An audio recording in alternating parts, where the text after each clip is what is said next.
Spring college season is here and the warm weather is on its way. That means it's reversible season. Breakmark is giving away free reversibles for teams that order a bundle. With prices starting at just $75, it's the best way to have your team looking game ready this spring. And reorders get a 20% discount. Get started today at breakmark.com. Welcome to Deep Look, Ultiworld's weekly radio show about the current state of Ultimate. I'm the host and the editor, Charlie Eisenhood. Joining me, Ultiworld senior editor, Keith Rayner. Keith, Regionals weekend number 1. It's all wrapped up. I feel like we did okay in the picks, but there was some crazy stuff this weekend. There was. I mean, it's what you expect. It's what you love. You know, you come to the show expecting the good stuff, and we already got some. And there's more on the way, I think, with the slate that we have coming up with the final weekend of regionals. And, you know, sure, we have the on-paper results. I feel bad for the regions where they got dumped on with stinky weather. Metro East, I think, actually did pretty well, all things considered, on that front. But I know that wasn't the case all across the country. It's so deflating to like be all jacked up for your end of season, this thing you've been building your whole year towards, and you show up and like it's windy and rainy and cold. It's really, really deflating. But teams knew what they were into, especially in some of those regions where they were most affected. And they knew they had to do the work in those conditions. Everybody played in the same conditions. So you can't blame them, but still my heart goes out. Keith, can I get a quick Metro East Regionals review? Well, Metro East Regionals was a bit nutty, as it tends to be. That's why we love it. And in the women's division, we get an incredibly dramatic final between the two teams that have met in the finals for 2 years in a row. So plenty of, I don't want to say bad blood. That feels like extreme, but there's some rivalry, I think, there. And SUNY Binghamton gets the upset. A lot of drama on that last play. I'm sure we're going to talk more about it. Then the men's division, all the favorites basically get knocked out early, leave the fields, and Cornell, everybody's favorite of the Metro East, takes the crown after all that. So it was just a super Metro East weekend. Classic stuff. We'll get into all of it. I think we got to begin, though, with the end of an era. After 23 straight years qualifying for nationals, the Wisconsin Hodags are not going to the college championships. They lose to Minnesota in the game to go, 15-11. You know what, Keith? This is not surprising in any way. They looked like the worst team all season. And when we picked them last week and I convinced myself to take this Wisconsin team, it was against my better judgment. It was against what I had seen all year. But I feel like we'd seen the same story play out like the last 2 seasons. And yet they still went to nationals. This time, it doesn't happen. In fact, it looked at points like they were going to lose to Marquette, that they were going to lose to other Wisconsin teams. So it was a very interesting weekend, and it's kind of sad to see it go, but this is the challenge for Wisconsin, which is that they simply do not get the kinds of recruits that the other top teams in the North Central do. Well, it also would help if they could keep some of those recruits on the field. I think that they struggled with health this year, and I'm sure that had an impact on their ability to be successful. But at least imagine how ignominious the end would have been if they had like gone out to UW Milwaukee in pool play or something. They don't even make it into the bracket. Like that would have been bad. At least they still went down fighting, I guess. But yeah, look, we had seen this play out before. I think there's plenty of reason to believe that they could have come through in the end. Just wasn't their year. I think isn't beautiful because of last, Charlie. And somebody asked me, Keith, when is the next time Wisconsin goes to nationals? And so I will pass the question to you. Bro, when are they going to earn a bid?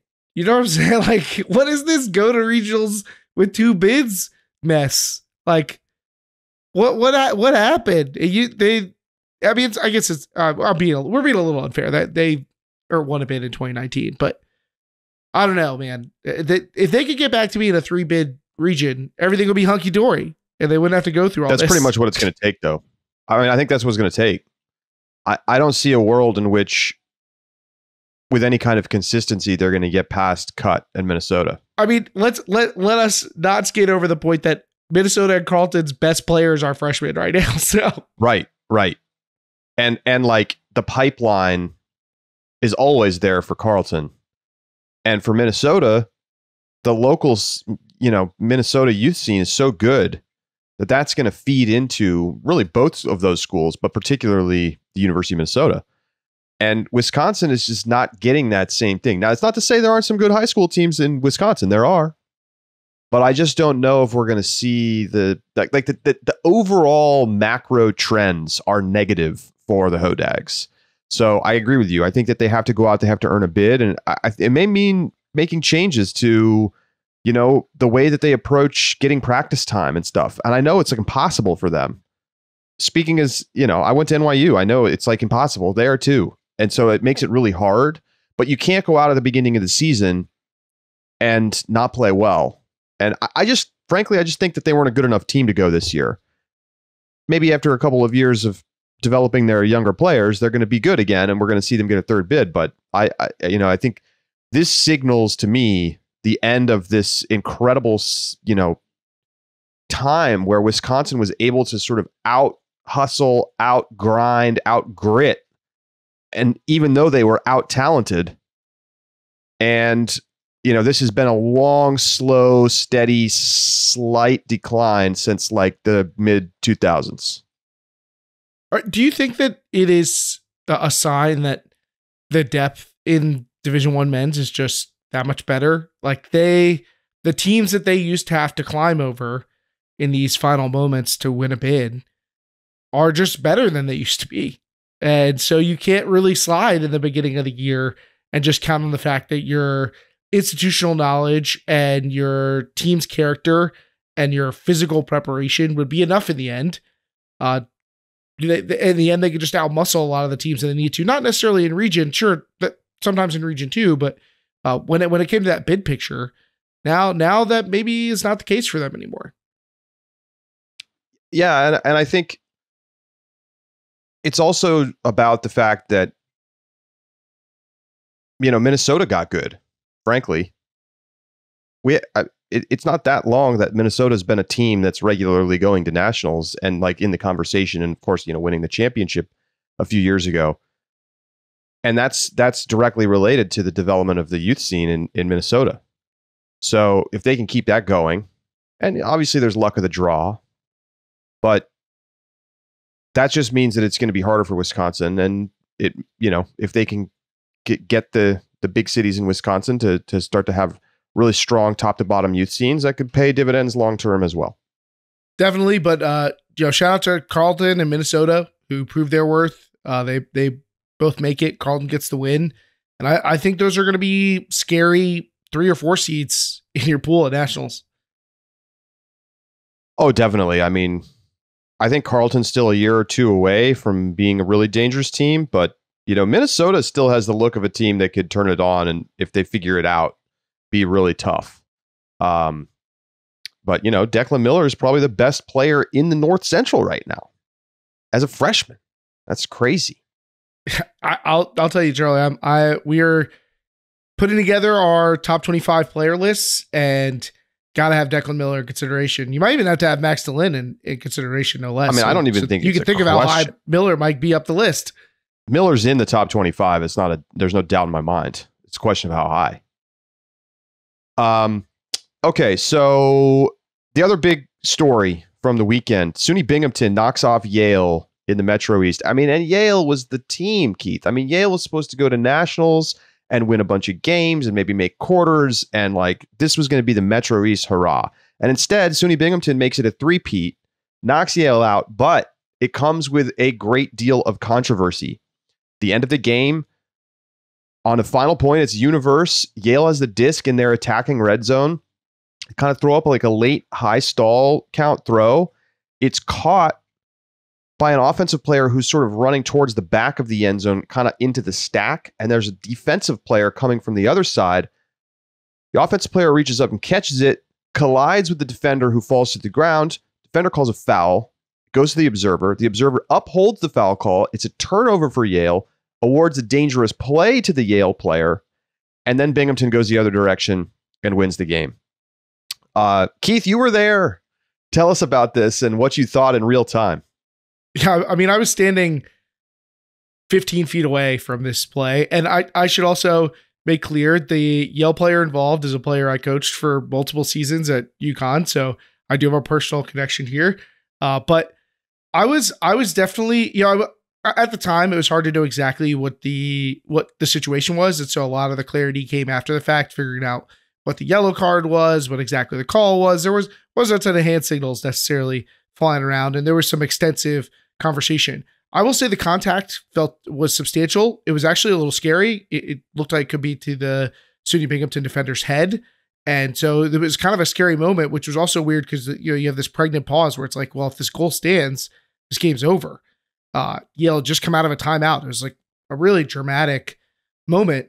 But I was a bit surprised with the call because all of a sudden Binghamton had the disc. Like, it wasn't even like, hey, there's a foul. Sometimes you see offensive fouls like push-offs in the stack or something like that, and they'll send the disc back. But this was ruled a receiving foul. And so the possession changed. And that was a big moment in the game. That really felt like it shifted a lot of the momentum. This had been like a grinding universe point. I mean, this was multiple possessions. I don't know how many exactly, but we were multiple minutes that these 14 players have been on the field going at it. So it was a big momentum shift for this moment to happen in the end zone for Yale. It's looking at the moment, there's been a lot of dissection on the film. I've seen I feel like takes for every which way online. I've seen this was a dangerous play. I've seen this was clearly an offensive foul. I've seen this was a dangerous play on the defense. I've seen this should have been a no call. This game is soft.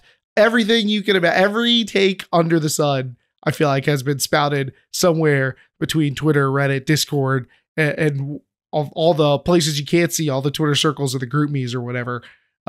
So I feel like I've seen every interpretation, which goes to show you, I think that this is a hard to suss out play. I mean, you have two players both going towards the same space. It's hard to say whose responsibility it is in that situation to avoid the contact, because I don't necessarily think that it's clear cut. I don't even know that it is one player's specific responsibility. So how do you assign the blame and the punishment in that situation? It's a wounded duck in the middle of a pile, basically. I have an answer. I mean, please, if you've got the light to shine on this, go for it. Number one, we need USA Ultimate to come out with clarity on these kinds of plays. This is very important. No one knows how to adjudicate this play because there's no clear direction from the observers or from the rules committee on what should happen here. You tell me. I don't know. In the NBA, they have rules on this kind of stuff. That if X, Y, and Z thing happens in this sequence, then this player is, not in legal guarding position or whatever. The answer to me in this case is that this should never have gone to a direct decision from the observer and had been a turnover. Absolutely no way in the world that the observer in this case, who's a very good observer, should have made a ruling here and made it a turnover. Because I don't see how you can possibly say that that's clear and definitively a foul on the offensive player who had completely caught the disc and was coming back towards the ground before there was any kind of contact whatsoever. And the defensive player was coming into the space. It's not like the defensive player was standing still. So to me, this is definitely a contest. Send it back. It goes back to the thrower. We come in on stall 6. And I'm not somebody who likes that resolution very much. But in a game-deciding universe point for who goes to nationals, I don't want the observer making a critical turnover decision on a completely not clear play. I got to say, Charlie, I'm in full agreement here. I think that send it back felt like the right outcome to me. I don't know necessarily in live action. We've seen a lot of video afterwards. seen a lot of slow-mo and stuff. In live action, I think it was a lot less clear. I do think even in live action, it looked a lot like the offensive player had secured the disc and the defensive player had no chance of making a catch in that situation. So it's really unclear to me how they are awarded possession for a play in which both players seem to be moving into a space. Yeah, jumping into a pile is considered dangerous, but I don't quite feel like it wasn't like a pile. You know, it wasn't like where you see a hanging huck and players are like backing into each other or whatever. Like you can feel contact. It was not that kind of pile. It was a group of players in a general space, and the offensive player tracked the disc and was above any other players in the area. Like I don't think that the contact had an effect on the outcome of the play. And so that to me is one of the defining factors of this play to me is I have trouble sending it back given that I don't know that the contact had any effect. Now, I've seen the argument that the offensive player leapt into the air without regard for who might have been in their landing space. But that's like it feels like you're kind of stretching to get to something that might be a problem in that situation. I mean, again, I need USA Ultimate and the Rules Committee and the observers to come out and tell us what the correct ruling should be on this. I feel like I've been asking for this for like 5 years, but we don't know. Here's my interpretation of the play based on the rules that I understand. In this case, right, as if it goes to the observer, send it back. That's fine. I have no problem with that. But I don't think that's a foul. I think that's a natural consequence of playing a field sport. Sometimes two players are going to go up in the same space and somebody's going to get knocked down and the other person's going to catch the disc. And like, I am one of the biggest anti-dangerous play people out there. I want more yellow cards. I want more stringent penalties for dangerous plays. I have been talking about this for a decade at this point, but it doesn't mean that all contact is dangerous. And it doesn't mean that anytime somebody, gets knocked down that it's a dangerous play. I just don't see how a world in which, and to be honest, whether or not this was ruled a dangerous play is sort of irrelevant because it was still ruled a foul. I also don't think it was a foul. I don't think that the offensive player caught the disc completely clean with zero contact with anybody and then collided with somebody who was coming into the same space as them. When the two players are coming to the same space, they have equal opportunity to go to that space. There was a collision. It happens. That's sports. And I don't have more to say about it than that. It's just like, it frustrates me to see something like that called a dangerous play, but then other stuff that's like clearly totally over the line, unacceptable, like made a play where you blew up somebody's knees from behind, go unpunished.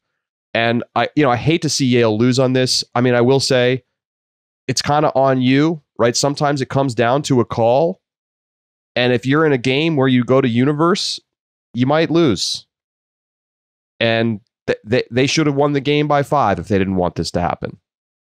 Or not give it up the ensuing drive down the 100%. Field. That they let the other team go from end zone to end zone. And I'll give credit. I've spoken to Yale players. I'll give credit to them. Even when they were complaining to me about this call directly, they made a point of saying like, this is not why we lost the game. Like, we're not blaming this call for why we lost the game. I'll also give credit to the Binghamton player. Like, I don't think making a foul call in that situation is out of line, because for that player, they're just entering the space, took a bunch of contact. Like, I think saying foul in that situation, totally a reasonable thing to do. Completely agree. So I don't blame either team. And credit to Binghamton is probably going to go uncredited because so much of the conversation is going to be about this call. And I think the general consensus is that it should have been in favor of Yale. But Binghamton played a good game. They are clearly a strong team, and I think their years of experience in the final had helped them a lot. And they had to make plays, especially like when they drove the disc the other way. There were like 2 layouts. Jolie Krebs lays out for the game winner too, going up the line. Sick. So yeah, I mean, Binghamton did their part. I don't want people to take away like, oh, this call is the reason Bing beat Yale. But, and not to mention, Bing clamped them up. They came out of a timeout in the red zone, and the best option they could get was throw it in the middle of the field to the tall person. So total prayer. Now that works. Like I said, I've coached this player. They've bailed my teams out a lot of these stupid situations. But this, I think this probably should have been a goal, and I understand why Yale would be upset. That, I don't know. There's not really anything you can do about it in this situation. I mean, there's not really you can do about it in any sport. You still see major professional sports grappling with blown calls that decided games. You can't really go back and rewind it. As a Knicks fan, I think we came out on the right side of some stuff in the game 2 against the Heat. It happens. Okay, the other big story this weekend. Number 1 ranked D3 men's team, Oklahoma Christian, back-to-back champions, looking for a 3rd straight title, don't even make it to nationals. Unbelievable. Crazy. So Oklahoma Christian comes in. Now, to be fair, the South Central is a very scary region, and they had 4 top 10 power rank teams and only 3 bids. But nobody expected it to be Oklahoma Christian that didn't go home with one of them. They dropped relative to their competition. I mean, this is probably the strongest region in any division period. Yeah, I mean, the only one I think that comes close maybe is New England men's D1. But yeah, this is a powerhouse region. I'm sure they knew going in that it was going to be tough, but I certainly didn't expect them to be the one team that got left out. So they lose to Colorado College in semis, which, fair enough. Colorado College is the number 2 team in the country. You don't want to lose that game, but it happens. And then they lose to John Brown in the backdoor semis, 12-10. They didn't even get to the game to go, Keith. And then John Brown gets blown away to not even qualify either, despite knocking out Oklahoma Christian. Instead, it's Colorado School of Mines that takes the final bid in a 15-5 blowout. Missouri S&T also qualifying, although in a much less dramatic way by just getting to the final. The old-fashioned way. Yeah. So, Keith, crazy. And, there's been some chatter in the Discord. Somebody on Oklahoma Christian was basically like, yeah, John Brown just played awesome. Yeah, not twice in a row though. I guess they expended it. They pushed the Nas too early. That's a classic. I mean? That's a classic problem. But you got to. If you can't even get to, if they lose to Oklahoma Christian, what then? You might as well make sure that you put your best foot forward when you need to. Sometimes you got to break glass in case of emergency and hope it works out. Colorado School of Mines is another ranked team. Just don't let their Twitter fool you into thinking they're not ranked. They are. Ends up qualifying. I mean, what a crazy region. Very crazy. So what else should we talk about here, Keith? I mean, otherwise, men's Metro East D1, pretty interesting there. Pretty surprising. Rutgers goes out super early. They get knocked out in quarters by Syracuse. They're up 8-5 at half. As we all know, the most dangerous lead in Ultimate, and they lose 12-11. And then Charlie knows personally that I hate that comment. But Keith, there's a lot of evidence supporting it. There is. You're right. Just not math. So yeah, Rutgers was like pretty clearly the favorite, and then they don't even make it to the final, let alone the semifinal. Syracuse ends up getting knocked out, and of course, Keith, it had to be Cornell. Yeah. As Metro East born and bred, we both know that it's just part of being in the Metro East. You can't like Cornell. It's just sorry guys. That's just the deal. Yeah. I mean, it's wild to me to look at these final standings and Rutgers and UConn taking DNFs, the number 1 and number 2 seed. I don't think that I favored UConn to really get there. I mean, it was all about Rutgers, but nobody's safe in the Metro East. Like even your favorite's not that big a favorite. It's just when you look at in totality, who ended up in the final. I mean, you're talking RIT, Binghamton, and Syracuse. Like not exactly the royalty of the Metro East, but they've earned their way there. Couldn't take down Cornell, but plenty of upsets. I know there was some grumbling, at least in Metro East regionals, about teams leaving early. I don't know how people feel about that. You're taking away some other team's chance to play games. You're adding in weird buys and stuff. But those two teams, UConn and Rutgers, bailed out, and Cornell balled out, I guess. I got to be honest. I think once you lose at regionals, it's totally legit to just be like, I'm out. I kind of feel that way in the bracket, but I don't know about before that. Sure. That's what I mean, I think. Anyway, crazy finish there. Cornell will not be a favorite in any game at the college championships. Out in the Northwest, well, Keith, our belief in Utah State, it was proven correct. However, our belief in UBC, not so much. UBC does not qualify. They are the odd team out of that top 4. Oregon, dominant, coming through, just crushing everybody, including beating Utah State twice, and one of those games coming in the final. And then Washington gets the win over UBC in the game to go and gets the final spot. So there you go, Keith. A pretty disappointing finish to the season for UBC, which is a team that had some buzz, is maybe having a chance to win the region. And I don't think that I still think there's reasons to think that they could have. I mean, if you re-roll the dice on this tournament, I mean, you look at the scores, there's a lot of 1 and 2 goal wins along the way. Even Washington in the game to go, they beat Oregon State 14-12. Washington gets UBC in the game to go, 12-11 Washington. Oregon State gets there with a 14-13 win over Utah. Note that Washington they finally beat Western Washington in the game to go, but they only beat them 15-13. So it's hard to find games that aren't close in these brackets. Our boys, Utah State, they in quarterfinals, they beat UVic 12-11. It's just all over the place at this tournament because this region was really deep. And, obviously the way it shook out is the way it shook out. I think Oregon State and UBC would be perfectly at home at nationals. I think that they could compete. I think that's probably true of UVic and even Utah. So this was a proof. I think this region bared out exactly what we thought, which was that it is very deep, that there isn't a lot of separation except for Oregon, which I think is a great sign for them. I think this is a tough region, and they definitely looked the part. So that's a big step forward for them. But hopefully Utah State and Washington are going to be battle tested, and Washington will be a little healthier. They got that Cal Poly Slow staff up there for the training, because I feel like they're always hurt, especially at regionals. I don't know, man. But hopefully they can heal up and be ready for nationals. Now it feels like we've never seen this Washington team. We're gonna go a whole year not see them. And yeah, I mean, how good could they be at full strength? It's going to be fascinating.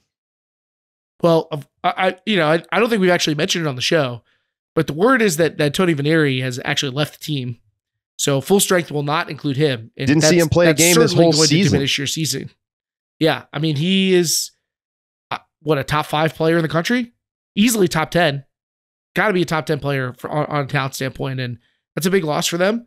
I think they are resilient enough. There's enough talent for them to still be a good team without him, but that really feels like chops off the ceiling for them. I don't know what's going on in Washington. I've no insight into the back end of that decision, but I think it's a terrible look to abandon your team because maybe they're not going to be that good in a year. I don't know what's going on there, but Tony Vanieri doesn't exactly have a sterling reputation from the club season, and to just straight up no show on your college team, I just don't understand that. I don't understand that. Yeah, I have no idea what led to that decision. Who could be something going on in his personal life, could be something totally unrelated to Ultimate. I have no clue.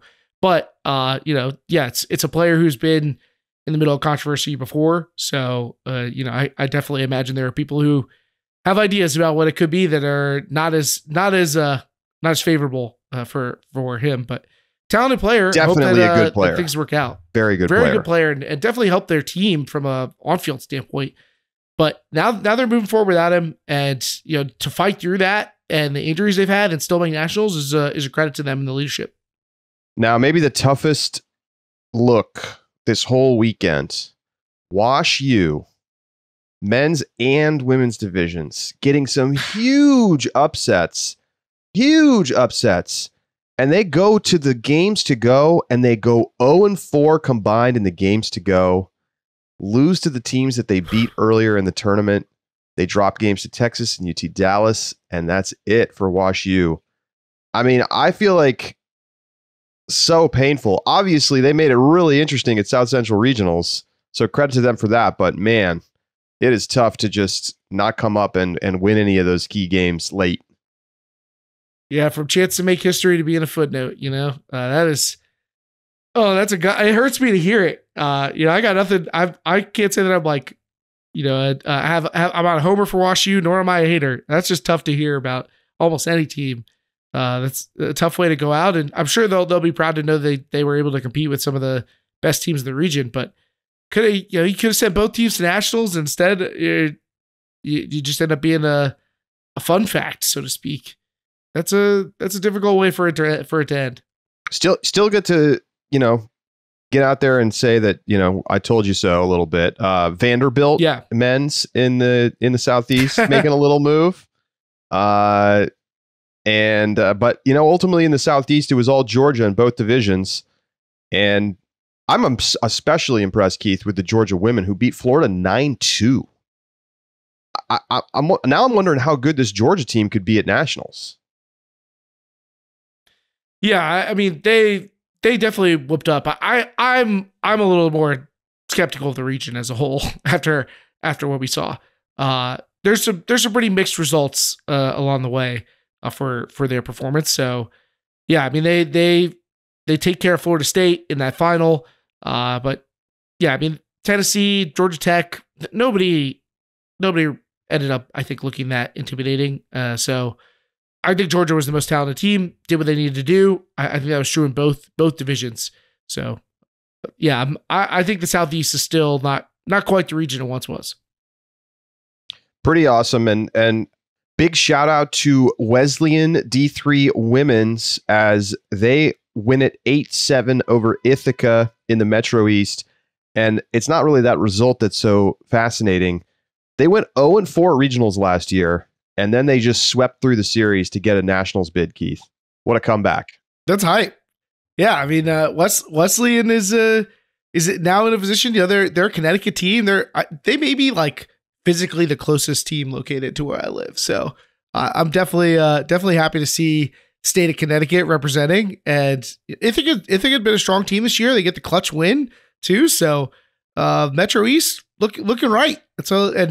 That's a tough comeback. I mean, I know Wesleyan has had some strong teams in the past, but it's a tough climb from being a team that struggled at regionals. You don't necessarily get a lot of that institutional knowledge coming back. So just some quick notes in the South Central women's. Colorado and Colorado State get through, and then UT Dallas does get the win. We picked them, Keith. Wash U losing in the game to go. Carleton, they won the region in the North Central women's, but it was a lot closer than I think people would have expected. Minnesota loses 13-11 in the final, Keith. I mean, that was a real game up through the end of it.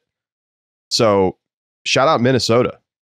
I saw on on Twitter, somebody in Minnesota tweeted asking for an extra bid after the fact. They're like, you want to slide one our way after this? Like, put some respect on. Got to do a little more work in the regular season because I think Minnesota proved that they're good enough to be at nationals, but just trapped below a Carleton team, but really gave them a run, and that's impressive given all the star power on that Carleton team. And definitely worthy of note. Not a huge surprise out in the Northwest. UBC, Washington, Oregon, your top three, although Oregon and Washington split games at the tournament. But then it all, of course, came down to Western Washington versus UVic. Keith, as expected. Yeah, Western Washington was 3-0 in the series, including in-pool play at regionals, but in the game to go, 15-11 UVic win. Yeah, that was streamed on Instagram, I think, by our very own Huck and A account. And I'll tell you, man, that UVic team's fun to watch. They're some grinders out there. They put it out. They put up deep shots. They make defensive plays. I kind of like them. I could see them ending up on my game squad now that they're going to nationals. Alicia Brawley, it's a nice, impressive player that they've got in the backfield. Dealing with that Acacia Hahn led Western Washington team that had gotten it over on them a couple times, including at regionals. Also worthy of note that Oregon gets the win over Washington in their first meeting, but not in their placement deciding meeting. Washington gets the win in that one. I think Washington played without Lucy Tanner as well. So maybe you don't want to read too much into that, but Oregon's shown some real ups. So I think they've been an inconsistent team, but when they're playing well, they start to compete with even the elite teams. And they're a team that has that kind of volatility that could be impactful at nationals or could, leave them at the bottom of a pool. All right. Well, that is weekend number 1 of regionals. And we asked teams on our social media to call into the Ulti World hotline. 302-448-ULTI. That's 302-448-8584. If you're playing this weekend, it's your chance to call in and get on the show. We're going to hear from some teams that qualified for nationals. Congratulations to everybody who made it to the college championships and is headed to Ohio in just a couple of weeks. We're going to take a break. We'll be right back. Mr. McQueenie here. Colorado College has just made nationals. Yeah! Hi, this is Hartford and Bryn Mawr Sneeches. We just won our bid to nationals. What's up? It's Owen Smith and Talon Balcom from Texas Tough, and we just made nationals. Yes, sir. Let's go! Hello, this is Captain Adina Temley and Captain Margaret of Wesleyan Women's Division Vicious Circles. Last year we went 0-4 at regionals, and this year we won every game of our sectionals and our regionals. And now we're going to nationals! We feel so good! Hey, Ulti World, it's Colorado Mama Birds! Say what up! And we're ready for nationals. The spikes are coming, but the love is coming. Know that. We out. Hi, Ulti World. This is Bailey Stigley from Colorado Quandary Calling. And we qualified for nationals. We're feeling great. Now we're playing in a park celebrating our victory.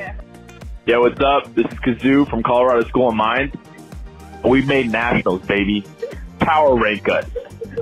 Hello, this is Kenyan Surf. We just took a big dub. We're really happy, excited for nationals upcoming. We're so proud of this team. Go Cavs. Surfing 4. This is Grace Brown from Colorado State Hells Bells, and we made it to nationals. Let's go! Hell yeah, Hells Bells. This is the St. Olaf Berserkers. We're checking in. It's beautiful out here in Freedom, Wisconsin. They're qualified for natties. Bring it home this year. Stop sleeping on the seas, baby. Let's go. We literally made it. We literally made it to nationals. You have no idea how excited we are to literally go to nationals. Cut rules. Cut rules. Hey, Ulti World. We are Detox Occidental D3 Men's Ultimate. We just qualified for nationals. Feeling elated. See you in Ohio. One of the only things you have to bring to an ultimate tournament is your cleats.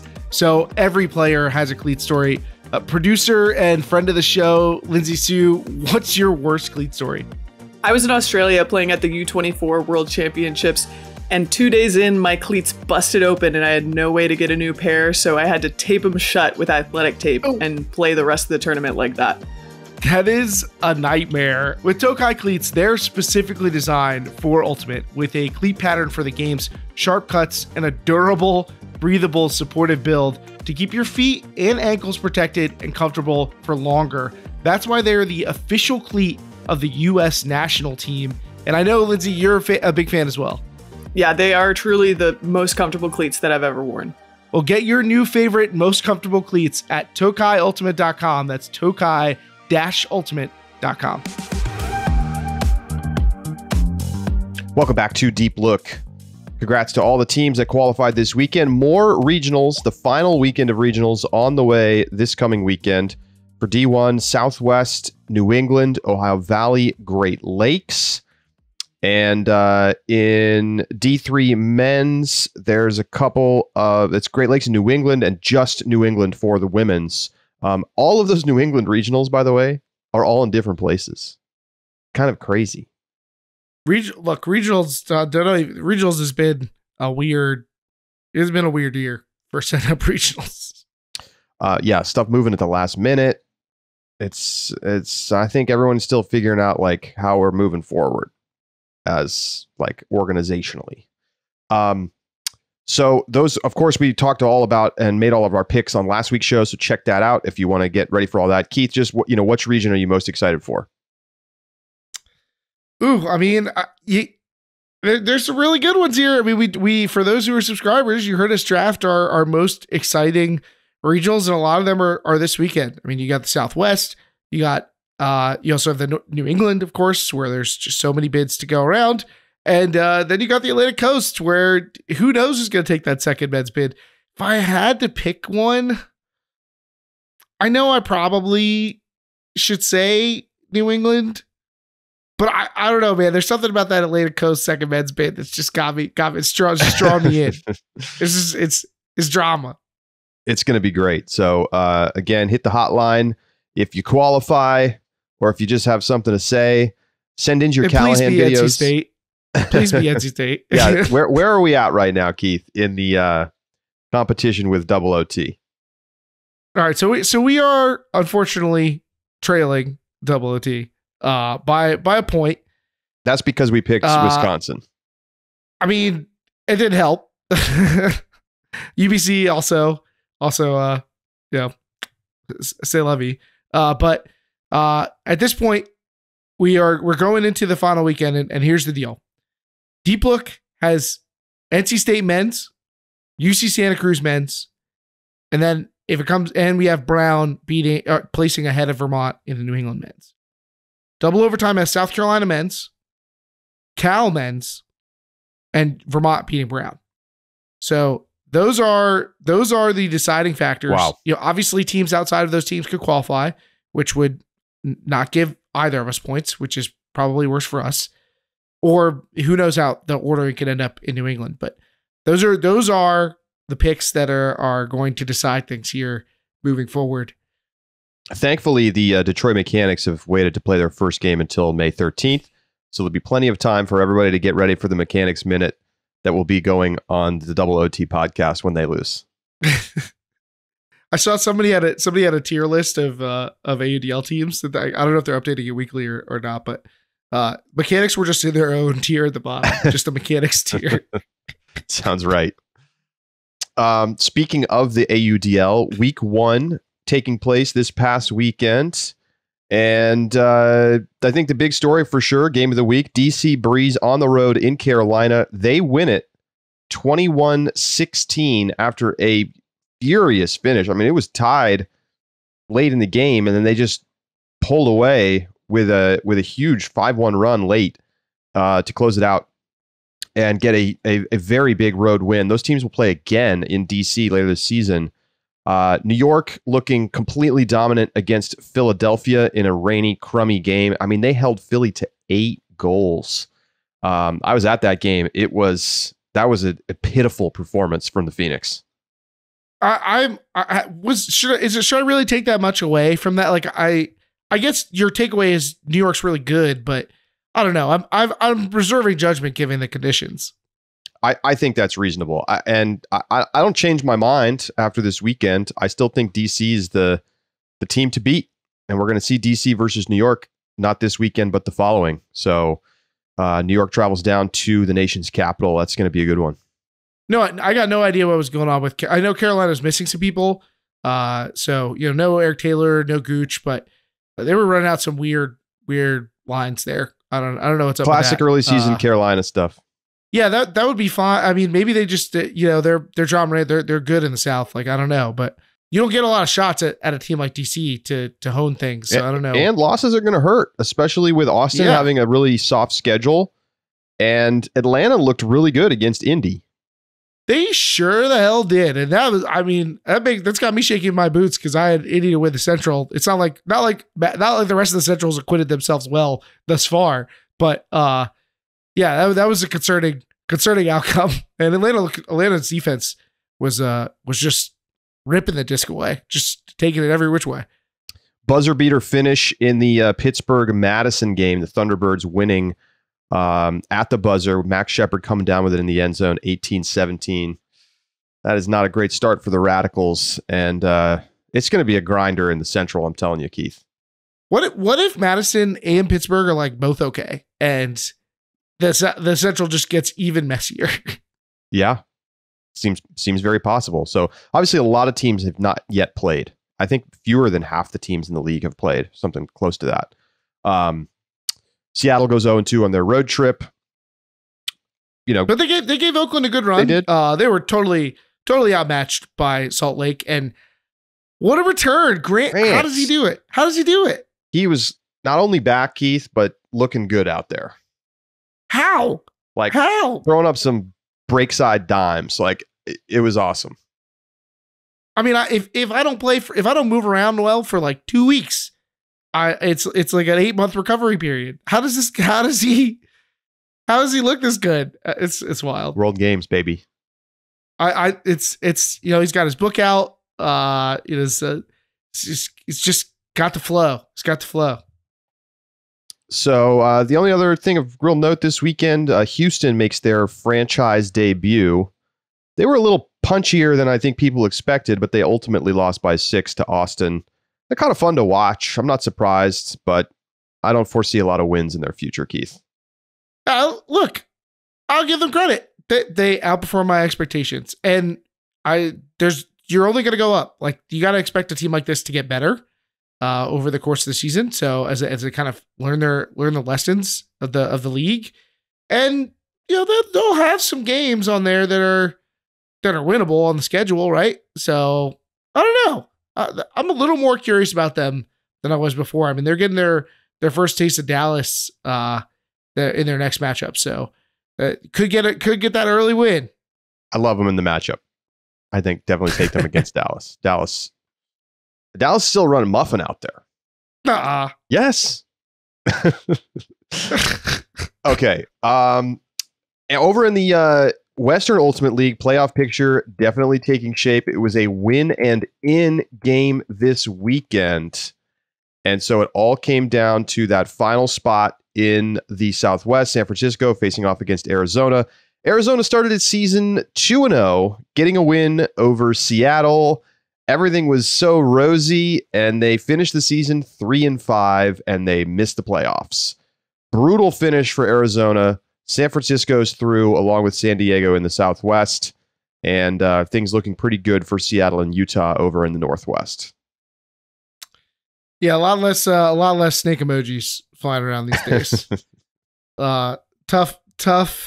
Tough out, and really credit to San Francisco. I mean, I think that given the history here, there was a lot of expectation for some sort of crazy outcome, come down to the wire kind of matchup. San Francisco's been in a lot of those. They've been a bit error prone at times this year. Nothing like that. Just close the door out of the gate. 16-8. See ya. It's one of the lowest scoring totals. I think 8 points is the lowest in the league this season. Just no answers offensively for Arizona. So, well, better luck next time. I mean, again, the scheduling, having Arizona play in those 2 games at home, it's always really nice. But I think clearly they were just not as talented as the other teams in the division.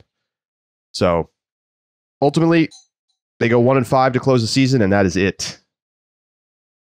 I can't decide. Should you be more embarrassed for picking them, or should I be more embarrassed for picking LA? Well, Keith, I mean, I think just by definition, LA 2-5, bottom of the division. I think you have to be more embarrassed. Like, Arizona was like they were in it. They were 2-0. Like, they were at the top of the division.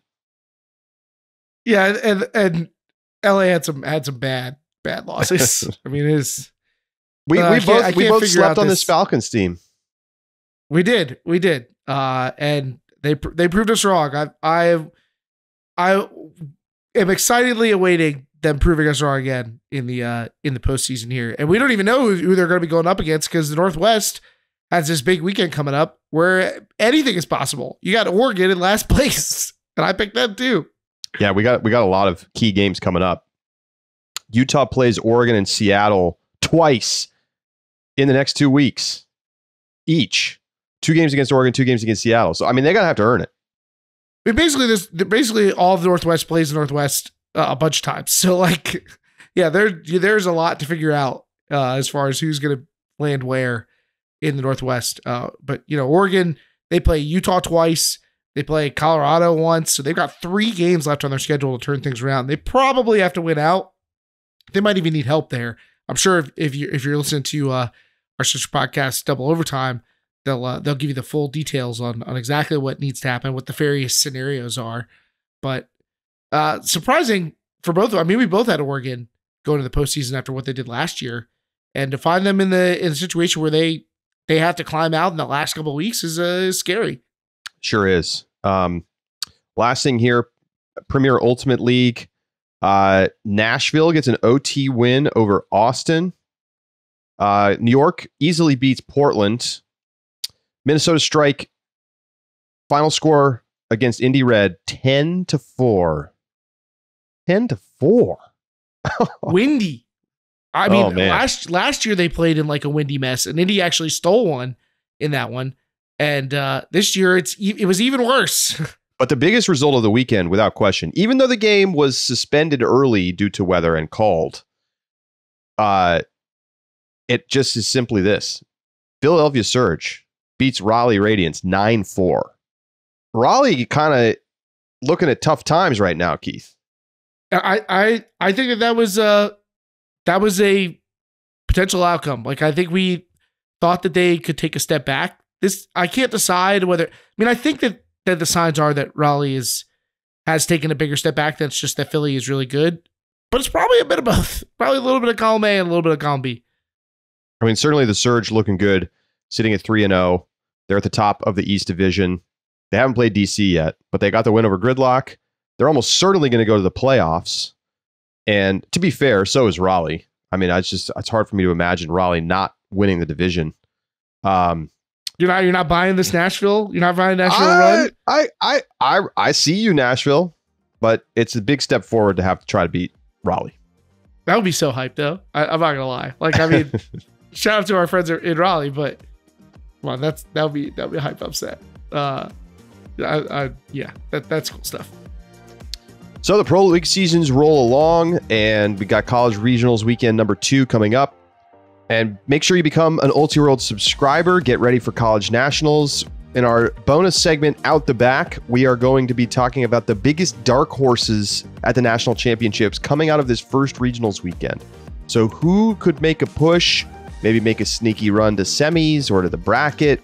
We're going to dive into that in Out the Back. For Keith Rayner, I'm Charlie Eisendude saying so long, and we'll talk to you next week right here on Deep Look.